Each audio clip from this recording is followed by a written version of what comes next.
Italy, of course, not from China. So I just had a gut feeling that Donald Trump was our guy. I remember I said something there, and I can't say I got a standing ovation, because everybody was standing anyway. But I said something. I said there's a silent majority out there, that was 15 months ago, that's supporting Donald Trump. Now, then I would say it's not silent anymore, but I'm back to silent again. This is before I got on Fox a couple of days. I've been on this past 2 weeks many times defending him. But just before I went on, I was in Scottsdale, and after I had my eyes checked, went to Good Egg, saw 4 guys sitting there, walked in. "Oh, Sheriff, we support you." I said, "Oh, I hope you voted for me." "Of course we voted for you." Then I said, "I hope you vote for Trump." And the guy pulls out a hat. It's the Trump hat. He didn't have it on his head. Probably figured that the food would not come to him in a nice place. So he was smart. You don't put the Trump hat on. I used to have problems going in these. I probably still do. Very careful what I eat these days. So, I'm safe here, right? The manager's a nice, the owner's a nice gal. I don't know if they checked her out or not.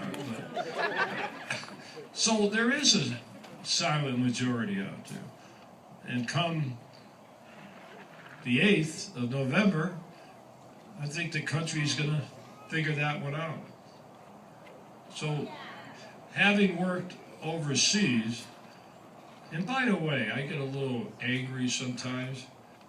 I know we are against illegal immigration, and Trump's, by the way, if Trump didn't open this door way back here in Phoenix, nobody would be talking about illegal immigration. No one. They wanted it to go away, and it was going away until you start talking about the wall, illegal immigration. Everybody had to talk about it, still talking about it today. Still a big issue in our country. So he opened that door.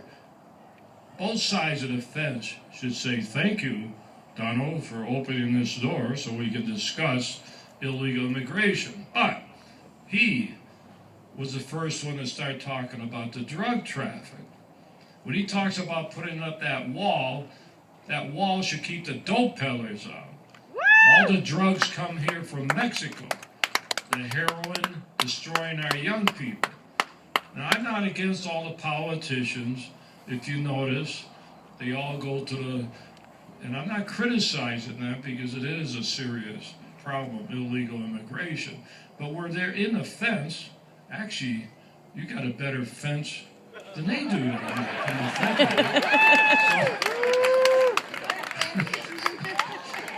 So when they're in the fence, you know, they're doing their pony show, talking about illegal immigration. How come they don't talk about all the dope coming into our country? Why don't they talk about it? In fact, if they were smart, that would balance out. All those that don't like them for illegal immigration may forgive them if they talk about all the dope, because I think most people don't like dope peddlers coming into our country from Mexico and destroying our young people. Yeah. That's a winner. Absolutely. That's a winner. They don't do it. Where's Hillary? I haven't worked, I was a diplomatic attaché, I could go, but I know a little about international affairs. The most important person working in foreign countries, or responsible for the United States, but dealing with foreign countries, ambassadors, presidents, is the Secretary of State next to the president. So where was Hillary and Obama when all the drugs were coming into our country and the illegal immigration? How many times did they visit Mexico? I bet you can count it on one hand. And if the president went there, he went to probably drink the beer and play golf. They sure don't criticize Mexico. Have you noticed? They never criticize Mexico. They never say, stop the drug traffic. We're going to take away your foreign aid if you don't stop this drug traffic. You never hear about drug traffic. Today you got the Attorney General talking about heroin rehabilitation. I never see anybody say lock up the dope peddlers. Or take, well, yeah. Fast and They Furious. run around, is right. We live in a new criminal justice system. I have concentrated on the street dealing. I'm an ex-Fed. You know, everybody gets their, gets excited when you're on TV and you see tons of marijuana. What about all the people selling dope on the streets to our kids, burglarizing and everything else? Those street dealers should be going to jail. Not just the big guys, the guys that really selling this stuff. So they go to jail. First of all, they're out before we finish our report, and they got to go probably 4 times before they ever end up in my tent city. Yeah. Where are we going to put them? I got plenty of room to put them in the tent. So now they're going after me to close the tents. A whole bunch of garbage that's leaked to the media. Those tents aren't going anywhere. As long as I'm the sheriff. If I have to open the tents for one person, they're going to stay. Because I'm going to tell you something. Let's look ahead 3 or 4 years. We had a study made that nobody will talk about, not by me, that we probably in 4 or 5 years we're going to need 1 million more feet of a new jail. So I'm going to close tents when I put those up in 1993 before, for jail overcrowding. Once you close a jail or tent, you're never going to get it back. Believe me. So those tents are there. Don't believe everything you hear. We still got about 800 people there. 4 presidential candidates visited me in the tents. 4. And I'm going to give you their names. Yeah, you've got boxers for Hillary. Bob Dole, Phil Graham, the good one from Texas, Senator, Governor Wilson, California, and McCain. Yeah. By the way, they all lost. Nobody that visits me wins. I try to get Hillary. I came pretty close. I got Jane. She came in. She didn't like the tents. Oh, this is awful. I said, you're lucky. In the summer, it's 130 degrees. Oh, this is awful, the way you treat the inmates. I said, I'll tell you what. You're from Burlington, Vermont. Well, yeah. I said, I know Burlington. I used to have an office there. I was head of the DEA in New England. I said, I love Ben & Jerry's ice cream. Oh, they're good friends of ours. I said, okay, I'll tell you what. Will you donate some ice cream? It's so hot in here. How many inmates do you have? I said, 8,000. 8,000? I'm not going to donate any 8,000. But whenever they come through the tents, you know what I say? Our men and women are fighting for our country. They're living in tents, so shut your mouth. And they can't respond to that. So you got this football player, this guy, just warming the bench. He can't even make first string, so he won't stand up. So I had all the inmates, the military. Unfortunately, I have military that are locked up, but I had them all out there. They, sang national anthem, stood up. So I sent a message. They can do it. Why can't this football guy do it? Yeah. So, and I've been on social network. They didn't pick up the major TV. I think one national picked up on it. So a few months ago, we put American flags on every inmate uniform. Well, why are you doing that? Well, they happen to be in the United States. Yeah. What flag am I going to put on? So, 10 years ago, everybody sings God Bless America in the national anthem. I can't make them do it, but you know, they kind of like to obey. So, isn't that nice? Yeah. Put the American flag in every cell. 10 years ago. Anybody touches that flag, bread and water. You can't do that, Sheriff. It's the First Amendment right. Can't do that. I'm not putting them on bread and water because of destroying the flag. I'm putting them on bread and water because when they go to destroy the flag, it's on the wall. That's the county wall. That's my wall. So they got to put scrapes. So they're destroying property. That's why they go. Technically, I got to worry about all these lawyers. So you got to be able to do things to send a message. Sometime.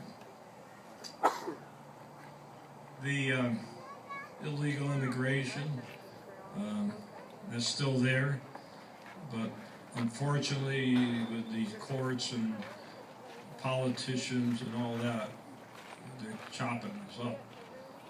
And one reason I support Trump right from the beginning is he loves cops, he loves our military, he loves our veterans.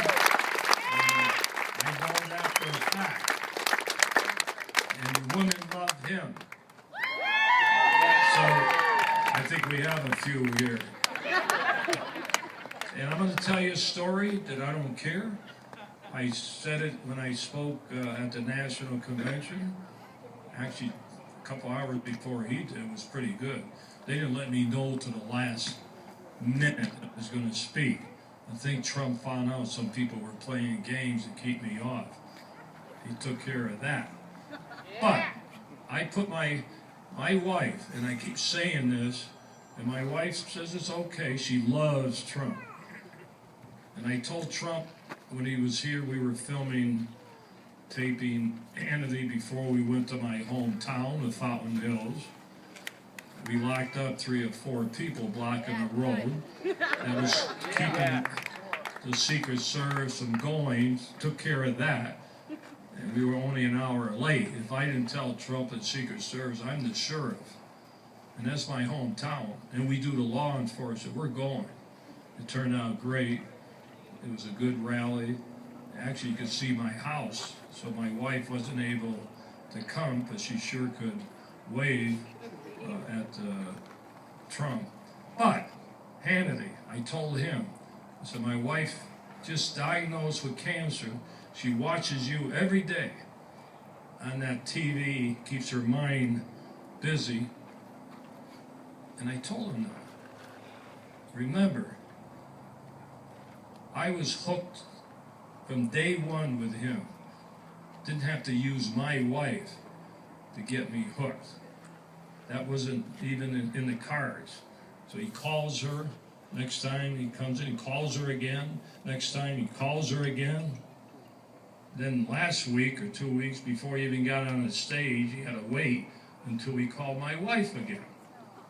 So that's a pretty nice touch with him. So what makes me angry when people go around saying he has no heart, doesn't like women and all that garbage. It's all bull. I agree. I'm using a nice name.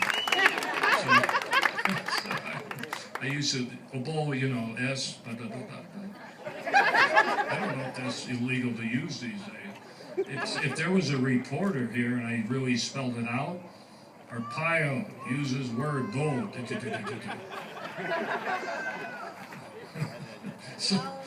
So the guy's a good guy. He said, I'll send my, was it 757 down tomorrow to bring your wife to New York. With Trump Towers, I've never been to Trump Towers.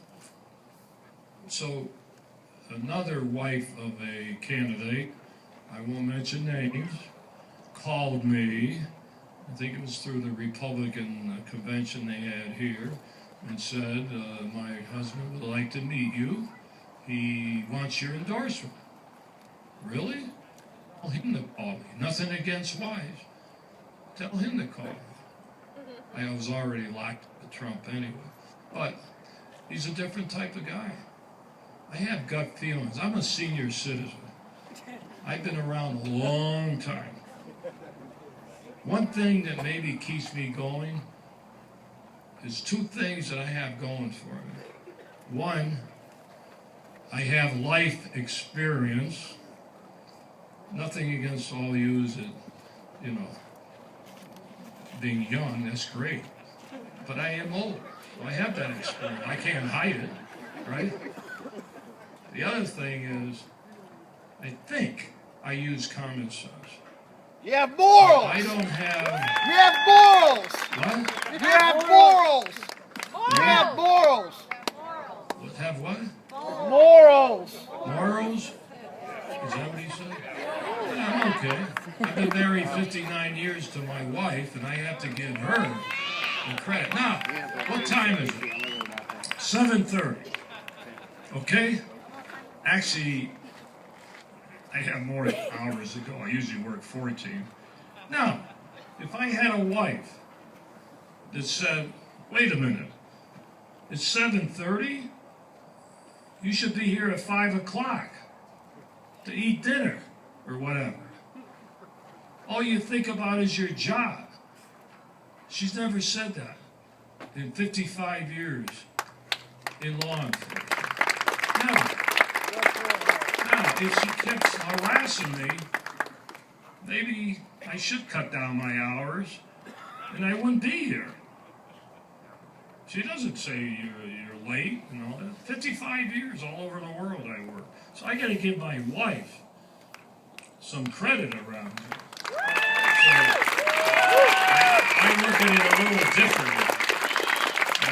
I've had strange ideas I think of. Well, it's tough being in law enforcement. There's a war on cops. I said it 3 years ago, there's a war on cops. The media would not pick up on it. The Department of Justice rather lock up cops than the bad guys. They're getting involved in 18 police departments and civil rights. I'm one of them.